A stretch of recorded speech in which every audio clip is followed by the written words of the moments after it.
Welcome back to the deep dive. Today, we're really digging into a specific piece of source material you brought to us. That's right. It's a transcript from a YouTube video. And speaker shares some, well, pretty unique perspectives, visions, feelings, interpretations about current events, political figures. Yeah, and our mission here, just to be clear for everyone listening, is to unpack those specific predictions and observations. We want to help you pull out the key insights, the potential implications, but strictly as presented in that source. Exactly. And it includes some really vivid feelings about future events, which we'll definitely explore. And the range is quite broad, isn't it? I mean, we've got global figures, Trump, Musk. Then it zooms right into Polish politics. Tusk, someone the speaker calls the president-elect. Naraki, I believe they name him. And then even these unusual observations about weather patterns. It's definitely a distinct viewpoint. Absolutely. And just to reiterate, our goal is purely about understanding the narrative within this source. What are the feelings, the visions being shared? Why does the speaker see things this way? Right. We're not here to validate or debunk anything. Just explore the world as it's laid out in the transcript you shared. Okay, let's unpack this. So the source starts with global power dynamics, specifically the relationship between Elon Musk and Donald Trump. The speaker feels there was a very serious falling out. Right, and the language is pretty strong. It mentions an advisor suggesting Musk should be, kicked out or given a wolf's ticket. Which sounds pretty final, yeah. A harsh break. So what the source presents as a great friendship turns sour, and they partly blame Trump's unpredictability, as they put it. But the source seems more focused on the meaning they see behind Musk leaving Trump's orbit. Yeah, this is where it gets interesting. They interpret this as influence groups and very influential businesses and corporations pulling back their support. Pulling back from Trump. That's the feeling presented. The source sees Musk as having been a sort of safety fuse connecting these business interests to Trump, and now that fuse is apparently blown. So the core implication, according to this source, is Trump losing serious backing, becoming more isolated. Exactly. Alone is the word the source uses. The perspective offered is that these corporations are, well, allegedly securing themselves. Securing themselves against what? Against what the source feels is an impending crash, a great recession that they perceive Trump is maybe unintentionally leading things towards. And the source also claims Trump feels this. Yeah. Feels weak, unsupported. That's the feeling they convey. Musk leaving is seen as a very bad sign, a slippery slope for Trump's position, potentially. And this connects to Trump's bigger plans, or lack thereof, according to the source. It seems so. The source feels his initial wild possibilities, calming the world, fixing the dollar, using Putin to end the Ukraine war, dealing with China. They feel those ideas have sort of burnt out. Just vain words, ultimately. Wow. So the source's current assessment is pretty bleak then. It seems that way. They state Trump is making only mistakes right now, has no tactics, and that this lack of direction will be exploited. Exploited by Russia and China, they mentioned specifically. Yes. And then comes, well, a really provocative feeling from the source. Okay. In this perceived state of weakness, of being abandoned, the speaker feels Trump might be willing to go far, like potentially creating a new situation. A new situation, like war or wars, presented almost as a last possibility to exist for America and maybe for Trump himself. The feeling is that the U.S. doesn't have time to wait. That's quite a statement. A desperate measure, perhaps. That's the implication drawn in the source, yes. They even raise the possibility of a quite short cadence for Trump. And interestingly, they specify not by self-resignation. Okay. And tying back to the economy. Right. The source links this political instability or perceived instability directly back. They share a feeling that the first elements of a stock market crash might already be starting. Starting now. And could happen this year. Yeah. Directly linked, in their view, to the economic direction under Trump.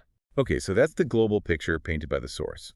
Let's shift focus now to Poland.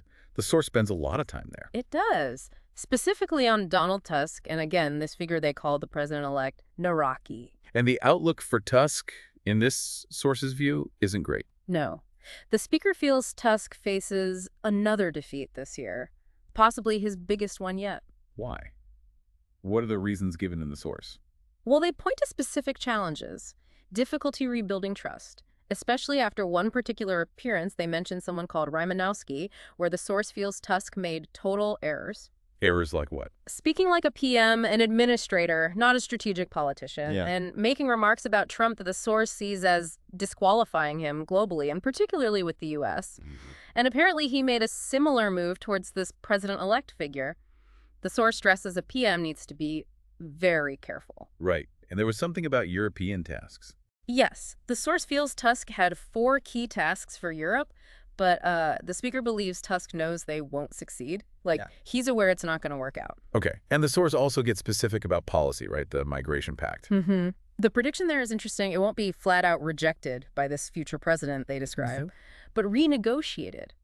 And the source feels this whole renegotiation process, proposing new talks, will effectively make the pact inactive, which in turn stops certain impulses of Tusk's. So undermining his agenda through process. That seems to be the interpretation. And then the source presents a really quite dramatic vision for Polish politics soon. A prediction of a very serious crisis within the ruling coalition hitting this autumn. A crisis leading to? Potentially significant outcomes.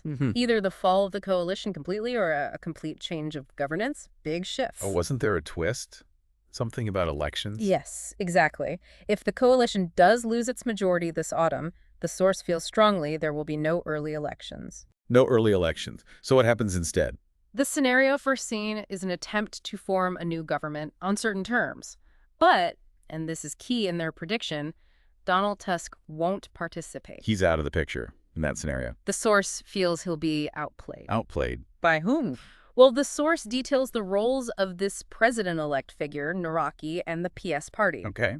According to the source, they will absolutely negate any talk of early elections. They'll push hard to create this new government instead. And the president figure facilitates this. The feeling is this president won't agree to call new elections. Instead, he'll make motions towards forming a new government, indicating who should lead the talks. The source seems to see a pattern of Tusk being outplayed. They do. They reference the presidential elections, Jackowski losing to someone from nowhere, calling that a very strong defeat for Tusk's party, Platforma. And they predict another combination, another outplaying, is coming for him. And this leads to the most serious prediction about Tusk personally, doesn't it? It does. It's quite striking. The speaker feels that material is being prepared on Tusk. Material that's deeply incriminating. Incriminating. Very big, very compromising are the terms used. The source predicts it will be partially shown to the public, not everything, interestingly, but enough to completely discredit him. Leading to his political end in Poland, the source suggests. That's the feeling, yes. And they add that his coalition partners will demand explanations when this material surfaces. Wow. Okay. And then one final, quite heavy prediction tied to this president-elect figure, Naraki. Yes. The source feels that during his term as president, there will be war. War involving Poland. Yes. Martial law or state of emergency in Poland, and Poland will participate in this conflict. That's the vision shared in the source. Okay. Heavy stuff. Let's take a slight detour now. The source also included some unusual observations, didn't they, about the weather? Yeah, a brief but interesting part. The speaker mentions just feeling they've had enough of the cruel weather, cold, rain in May, storms, downpours in June, just fed up. Relatable for many, perhaps. But they mention a specific event. They do. An anecdote about severe flooding somewhere called Chajnais, describing streets turning into a raging river, cars submerged almost to the chassis. Very vivid. And this leads them to thoughts about the sky. Yes, into their beliefs about what they call smudgy condensation trails. The speaker expresses a belief that humanity can manipulate weather. Oh.